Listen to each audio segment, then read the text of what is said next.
veux du pain? Tu veux du pain? Coucou Elisabeth! Bonjour Sabrina. Aujourd'hui, on vous a préparé un petit podcast. Ah oui, aux petits oignons, le podcast. Elisabeth, est-ce que tu veux continuer avec moi notre conversation à propos des choses qui t'ont surprise, des choses qui t'ont étonnée à propos de la culture américaine, euh, vis-à-vis de ta culture française quand tu es venue aux États-Unis? Ah oui, oui, absolument. On continue. On avait déjà bien parlé lors de notre précédent podcast. Alors, on continue. D'accord. Alors, on rappelle à nos auditeurs que tout ce dont nous allons parler est subjectif et n'engage que nous, n'est-ce pas? Ah, complètement. Toute ressemblance avec des personnes existantes serait purement fortuite.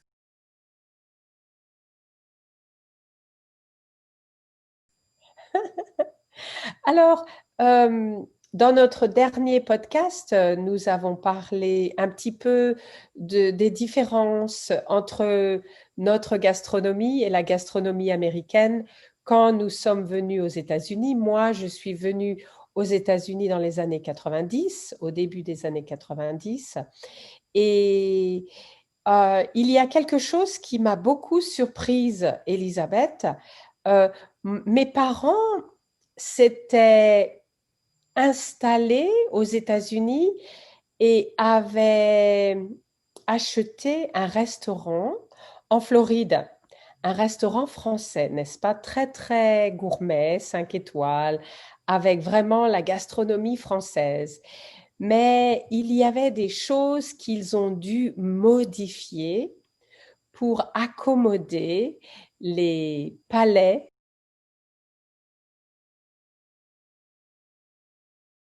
les goûts américains. Par exemple, oui, il fallait servir la salade avant le repas. Ah, la salade avant le repas, comme une entrée, Oui, exactement, au lieu de la servir avec le fromage. exactement. Alors, les Américains voulaient leur salade avant le repas, n'est-ce pas? Et c'était souvent une salade composée, alors que nous avions l'habitude d'une salade verte, seulement la salade. Est-ce que toi aussi, dans ta famille, tu mangeais que de la salade? En fait, dans ma famille, on faisait souvent une salade composée en entrée. Oui, Oh! Ah, d'accord. oui. Oui, il y a en France salade de crudité en entrée, mais la salade verte, en général, pour nous, c'était à la fin du repas avec le fromage. Alors, Oui, j'étais surprise que les Américains voulaient une salade verte avec des choses, des tomates, des carottes, avant le repas. Et il y a une autre chose qui m'a beaucoup surprise, étonnée, frappée, c'est que les Américains mangent beaucoup de pain et que les serveurs apportent le pain avant d'apporter le repas. oui, oui. Et une grande différence, c'est que euh, c'est toujours du pain avec du beurre. Oui, Alors qu'en France, on mange le pain nature. On rompt un morceau de pain.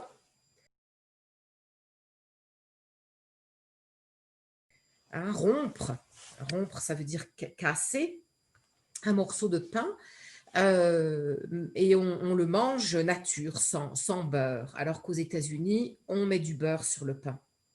exactement, exactement. Alors, et puis, les Américains redemandent beaucoup de pain.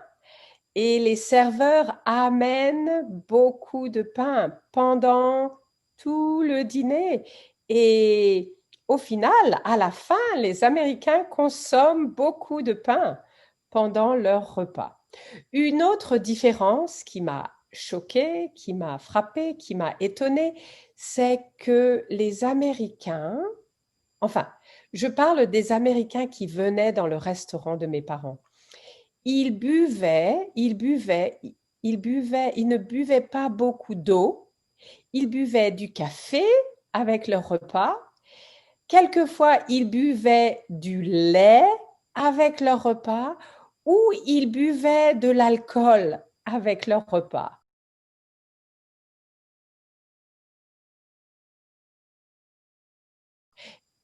Et bien entendu, ils buvaient aussi du vin. Mais j'étais frappée de voir des gens qui buvaient du café pendant le repas. Pour moi, j'étais très surprise. Oui, j'ai observé ça aussi, le café euh, comme boisson pendant le repas et les sodas. Alors ça, Oh oui, les sodas. Et le fait que les cafés ou les sodas, en général, enfin maintenant c'est peut-être un peu différent, mais dans le restaurant de mes parents, c'était à volonté.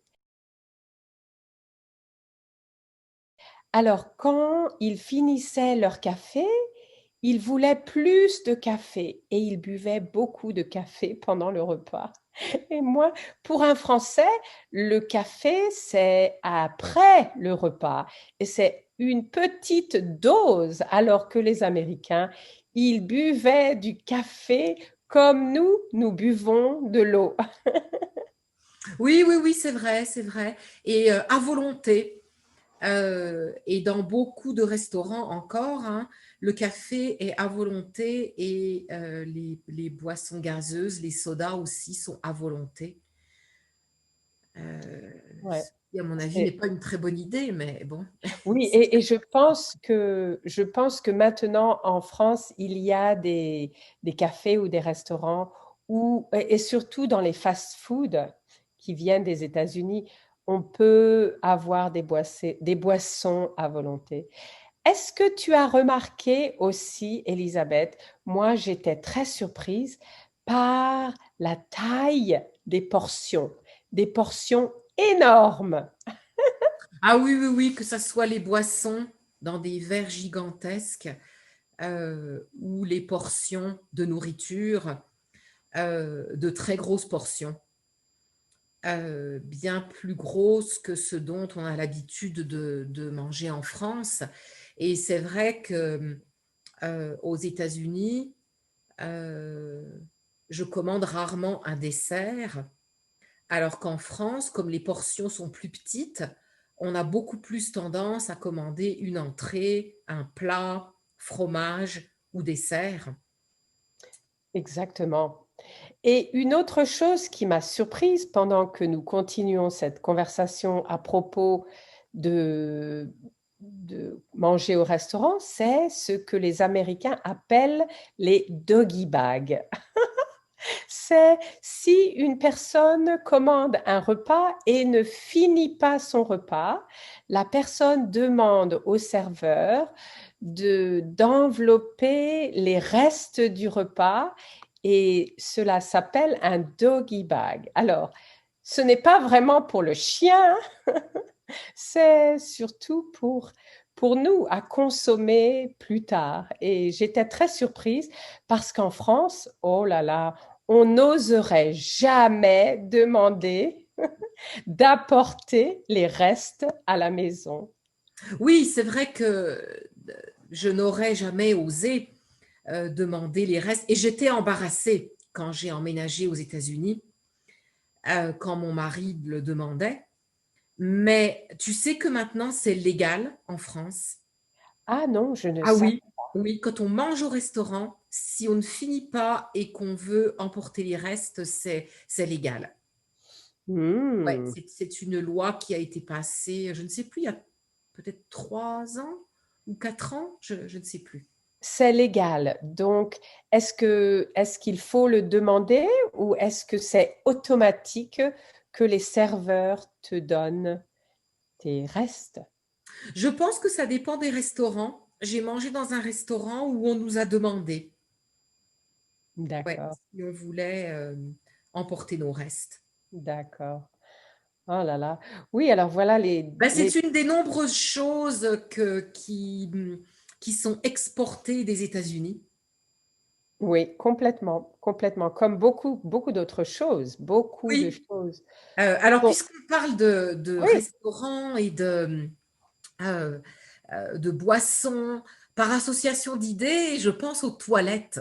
Ah, Et une chose que j'apprécie beaucoup aux États-Unis, c'est que on peut aller aux toilettes. Il y a des toilettes dans les grands magasins, dans les petits magasins. On n'est pas obligé d'aller dans un café et de payer pour une boisson pour utiliser les toilettes. En France, c'est impossible d'aller aux toilettes si on ne veut pas payer pour une consommation. Que ça soit à la gare, euh, dans les magasins, quand on fait du shopping en ville, dans les grands magasins, il n'y a pas de toilettes. Et même chose si on a soif, il faut acheter quelque chose en France. Alors qu'aux États-Unis, il y a des petites fontaines et on peut boire. Alors peut-être pas pendant le Covid, j'avoue que j'ai remarqué que les fontaines publiques étaient généralement condamnées aux États-Unis pendant cette période de Covid. Mais on peut boire et on peut aller aux toilettes facilement. Il y a des toilettes mises à la disposition des clients. c'est vrai que je me souviens à Paris, euh, et pour aller aux toilettes, il faut payer. Et quelquefois, si tu veux essayer d'entrer dans un café en secret, et souvent, les toilettes sont au rez-de-chaussée ou au sous-sol ou à l'étage, au premier étage. Alors, quelquefois, je m'esquivais et je descendais au sous-sol pour trouver qu'il fallait payer et il fallait mettre des pièces pour accéder aux toilettes. Alors oui. Oui, complètement. Ou parfois, il y a des codes. Mhm, Et si tu n'as pas acheté quelque chose à manger ou à boire, tu ne connais pas le code, tu n'as pas le code.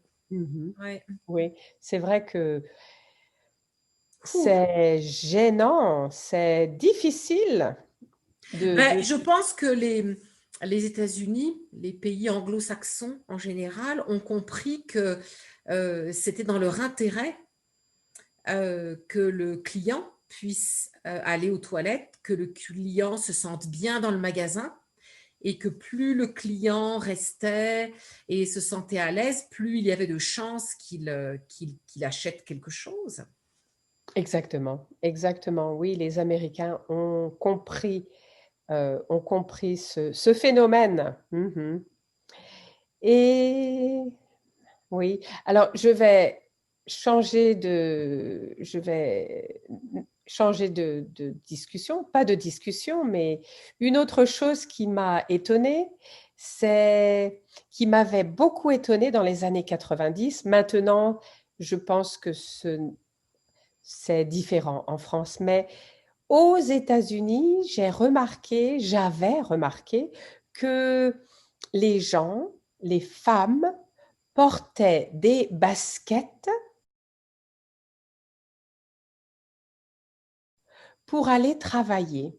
Alors, elles étaient très élégantes, elles avaient des costumes ou des jolies robes, mais tu regardais leurs pieds et elles portaient des baskets. Et c'était un contraste incroyable pour moi. Et je pensais, oh, mais pas possible. Alors qu'en France, on n'aurait jamais vu des femmes avec une belle robe ou un beau costume, porter des baskets. Est-ce que tu as remarqué cela, Elisabeth? Ben, je ne l'ai pas particulièrement remarqué, mais je sais que les femmes qui ont des trajets, qui doivent emprunter les transports en commun, par exemple, ou marcher jusqu'à leur lieu de travail, changent de chaussures. Donc, elles portent des baskets pendant le temps du trajet, pendant leur commute, et ensuite elles mettent des chaussures élégantes quand elles arrivent sur leur lieu de travail. Oui. Alors, au début, je pensais, oh, mais c'est bizarre. Et maintenant, je pense que c'est très intelligent, très pratique. Les Américains ont compris la nécessité d'être pratique dans la vie de tous les jours, n'est-ce pas? Oui, ils ont le sens pratique et ils sont généralement plus détendus que les Français. Euh, le français peut apparaître rigide par rapport à l'américain. Alors, est-ce que quand tu dis rigide, est-ce que tu dis coincé? Est-ce que tu penses que les Français sont plus coincés que les Américains, Elisabeth? Je dis qu'ils peuvent en donner l'impression. Les Français se sentent, pensent qu'ils ont du style et de la classe, Oui, mais vus par d'autres nations, ils donnent l'impression d'être guindés. oui, c'est vrai. Ils donnent l'impression d'être guindés, ils donnent l'impression d'être snob, Oui, et, et- et c'est vrai que ce n'est pas un beau compliment pour les Français. non, ce n'est pas un compliment. Mais les Français ne pensent pas qu'ils sont guindés, ils pensent qu'ils Non, sont élégants. oui. Mhm. Alors, moi, je trouve que les Américains, l'Américain en général, est une personne très optimiste. Et je pense que les Américains, c'est un peu cliché, mais je suis d'accord. Je pense que les Américains sont de grands enfants, de gros rêveurs. Ils aiment rêver. Et c'est ce côté qui me plaît beaucoup. Oui, tu penses qu'ils rêvent plus que les Français.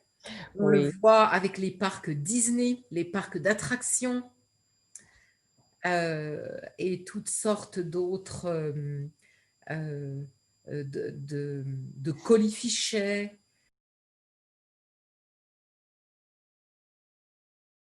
ou je pense à mes élèves en classe qui aiment porter une couronne pour leur anniversaire, par exemple.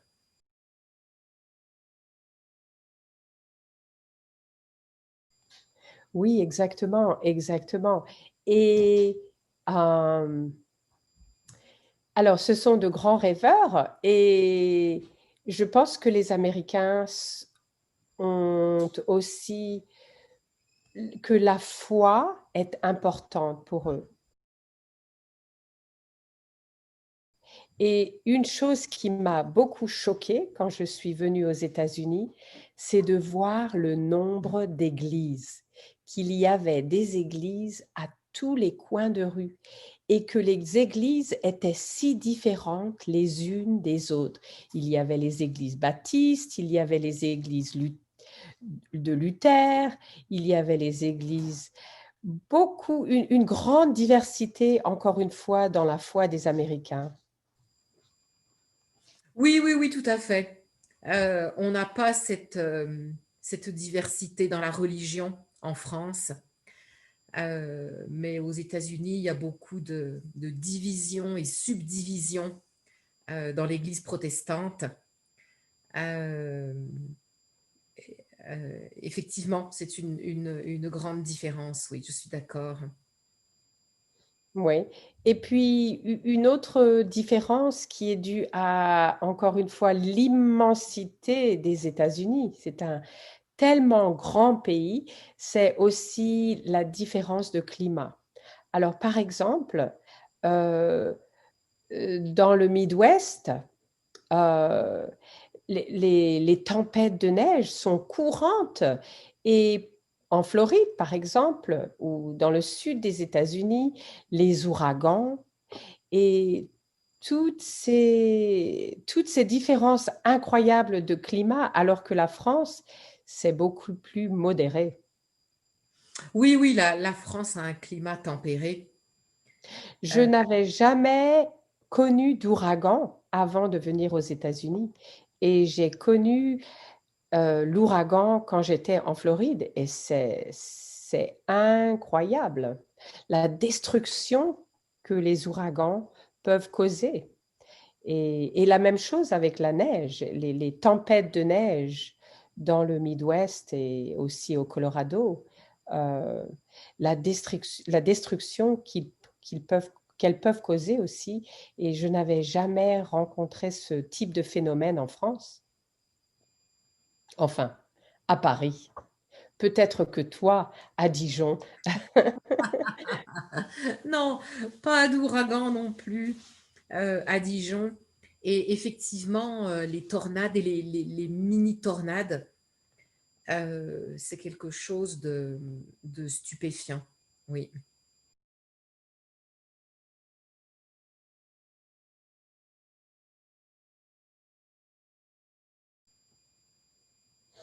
Ouais. Bien, en tout cas, Elisabeth, c'est toujours agréable de te parler, d'avoir tes opinions et de partager nos souvenirs français et puis de parler de notre vie ici aux États-Unis. Oui, oui, oui, oui, oui, je suis d'accord avec toi. Euh, j'ai d'ailleurs hâte qu'on continue parce qu'on n'a pas fini. On n'a pas fini, on n'a jamais fini. Exactement. Bon, bah, je te dis à bientôt, Elisabeth. Oui, oui, oui, à très bientôt, Sabrina. Si vous avez aimé ce podcast, s'il vous plaît, abonnez-vous à notre chaîne YouTube. Ah oui, mettez-nous un like et un petit commentaire sympathique. Merci.